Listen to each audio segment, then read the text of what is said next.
COVID-19, the coronavirus, SARS-2, whatever you want to call it, is affecting us all. And it's causing pain, death, separating us from family and friends, and it's kneecapping the world economy.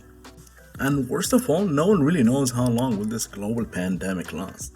The common consensus is we will beat it. Rona. Go Rona. Go Rona. Go Rona. Rona go. But how will it change our lives once we beat it? Will we travel and fly as freely ever again? Will restaurants, parks, and cruises make it out? God, will we ever shake hands again?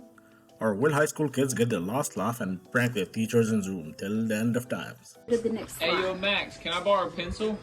Yeah, I got you, bro. Appreciate it, my guy. Who's Let's research and check it out. But before that, please don't forget to like, share, and subscribe, and enter to win an iTunes gift card for the month of May. Welcome to the More Money Report. The more money, the more problems.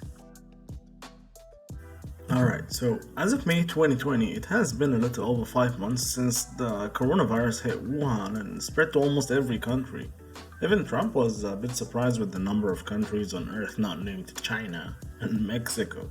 China. And although the pandemic hasn't really stopped, some countries with falling infection rates are slowly easing lockdown restrictions. There are some shops and restaurants reopening in some countries across Asia, Africa, and Europe. Even some school children are returning to class, and I bet they must be gutted. Oh my god. A few more domestic flights are taking off, and train services are increasing in frequency. Maybe oil prices won't go negative again after all. I mean, that was quite remarkable, and I wish I had an oil tanker. But one common trend that I came across was the positive correlation between size and density of the city and its number of victims from the virus. And of course, social distancing measures are the prime factor as far as prevention, but generally speaking, the more dense the city, the harder it was hit. Common sense, right? Since it's a function of people's proximity to each other. You know, perhaps that explains why Republicans or ideologically right-wing people were a little bit skeptical, since they tend to question the media and people from urban areas. And more Americans are protesting stay-at-home orders. And now even some business owners are defying the government, promising to reopen as early as today. They tend to live in more rural areas that are less dense and therefore less likely to spread as fast. Yet they feel the economic impact thanks to the butterfly effect exhibited by this recession caused by social distancing measures. Just 4% drop expected. We did have a rise of 2.1% in the fourth quarter of 2019. For personal consumption, remember that the consumer spending aspect is 2/3 of economic activity. That was at negative 7.6% for the first quarter. You see, today's economies thrive on the opportunity for work and play, and on the countless consumption of available goods and services. Everyone staying at home is not sustainable, and if fear of infection becomes the new normal, people could be in for a dystopian situation. And no doubt the mental and economic impact of this pandemic is substantial. Even after it's over, really, just ask the airlines. Two of the Middle East's biggest airlines, Emirates and Etihad, warned that up to 85% of all airlines may be insolvent by the end of the year. Terrible news for the Virgins and the Asianas of the world. Basically, any carrier that won't get any sort of government support is screwed. And as the CEO of Qatar Airways put it best, it will be the survival of the fittest. However, one may speculate that the last remaining of these airlines will enjoy a larger market share, and possibly leading to higher ticket prices as monopoly forces kick in to maximize profit. A recent poll of travelers conducted by the International Air Transport Association, IATA, found that 60% would return to travel within 1 to 2 months after the containment of COVID-19.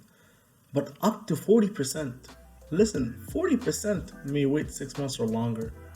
This is big. The global economic downturn caused by this pandemic and the mass unemployment may be a barrier to travel returning to normal levels. 69% of the respondents said that they may not be able to travel until their personal finances stabilize. Maybe that explains why legendary investor Warren Buffett, who proudly boasted to never bet against America, In the end, the answer is never bet against America. proceeded to sell all his airline stocks.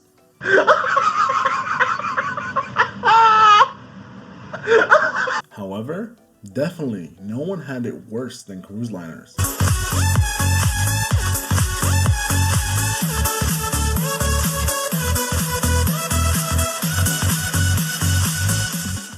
They have been among the worst hit of all industries, and operations have been suspended since mid-March. And analysts have warned it is difficult to imagine how cruise ships could operate under socially distant conditions. Hundreds of cases and many COVID-19 deaths have been linked to cruises, with passenger and crew dying while at sea and after disembarking.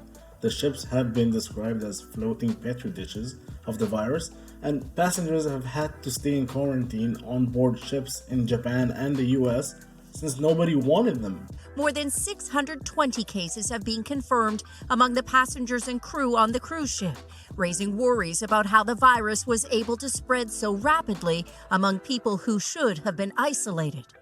So it's no big surprise that Norwegian Cruise Line, the world's third largest cruise operator, has warned that there is substantial doubt that it will be able to stay in business, crashing its stock. You see, about 1 in every cruise ship passenger is over 70. That puts them in the highest risk category for COVID-19. My speculation is that, similar to airlines, it will be a survival of the fittest kind of scenario, where the end result is less competition and higher prices. In fact, that is a trend across many other industries, and with all of this money printing, inflation will come back with vengeance, but that's for another video. As for the winners from this pandemic, tech companies definitely take the helm, such as Zoom, the video conferencing application that eradicated the use of pens. GMA's Will Reeve sitting in his home with a suit jacket and tie on, and some shorts showing off his bare legs. Whoops! Apparently, it took Zoom 3 months to jump from 10 million daily meeting participants to 200 million. And while many are enjoying working from home right now, like I am, this may be a glimpse of the future. You see, the remote worker for some companies is a dream come true. They don't need a desk nor an expensive office space. They don't need a union. They are flexible and compliant at a time when we're all concerned with job losses to come. It's true, they might not be as productive, but they are doing enough to make big companies think this is the future. I mean, think about it. No commuting, no rush hours, no pants, more family time? Surprised if they do.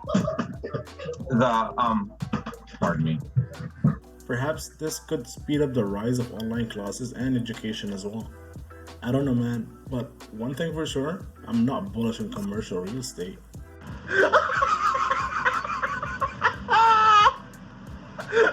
I'm also not too optimistic for cable TV, as social distancing measures accelerate the rise of streaming services.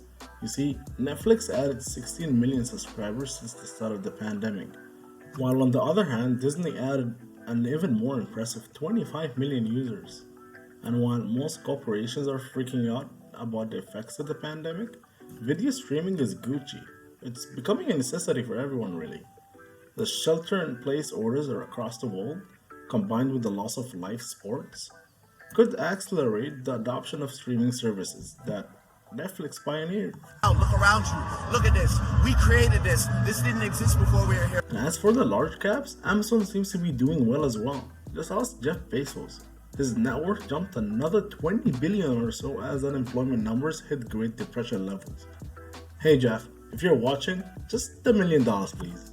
That's really good. A guy like you. And while grocery stores and online retailers have been deemed essential and continue to operate, department store chains and other non-essential retailers are suffering. Just ask Macy's. And for the Amazons and the Walmarts, already dominant players in the e-commerce space by the way, the pandemic has provided a substantial boost to their already substantial business and power. Google searches for Amazon are at Boxing Day levels, and in-store sales at Walmart exploded in March. Together, both companies are hiring north of 250,000 workers. Meanwhile, more and more people are switching to online shopping and grocery delivery, and perhaps many may not revert back to their old habits after the pandemic ends. After all, necessity is a mother of invention. But I would speculate that the combination of winners and losers from this pandemic will exacerbate the wealth inequality gap between the rich and the poor.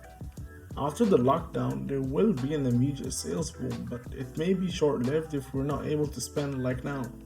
I mean, did you notice the crazy sales going on everywhere? This drop in demand as people are stuck in their homes will most likely result in some permanent damage, regardless of government programs and stimulus checks. Beyond just lost sales, many smaller and independently owned restaurants are focused simply on survival, and owners are worried about being forced to close their doors permanently. In conclusion, I don't like 2020 as well. I can't help but recognize the severe effects of this pandemic. But perhaps it's a human nature. In Noah Harari's book, Homo sapiens rule the world because we are the only ones that can believe in things that exist in our imagination, such as gods, states, money, human rights, dream, I want to be this, I want to be that. But fear sometimes is a good thing. Believing in our imaginations is what pushes us to be resilient and brilliant, and to be problem solvers. In his 2012 book, Anti-Fragile, mathematician and trading legend Nassim Taleb outlines how humans don't get better by thinking or planning, but rather by doing. We are the products of our life experience after all. Evolution, experimentation, and experience shows a particular way to do things that is fairly optimal and effective. The fact is, it is undeniable that people in most parts of the world are getting wealthier, healthier, and wiser than any time in history. And that's the long-term trend. We might have upticks and downticks along the way. And this actually presents refreshing counterpoints to the general pessimism that constitutes the ambient populism and dystopian fears, especially in times of trouble. In 1918, we had the Spanish flu and World War I. We had World War II.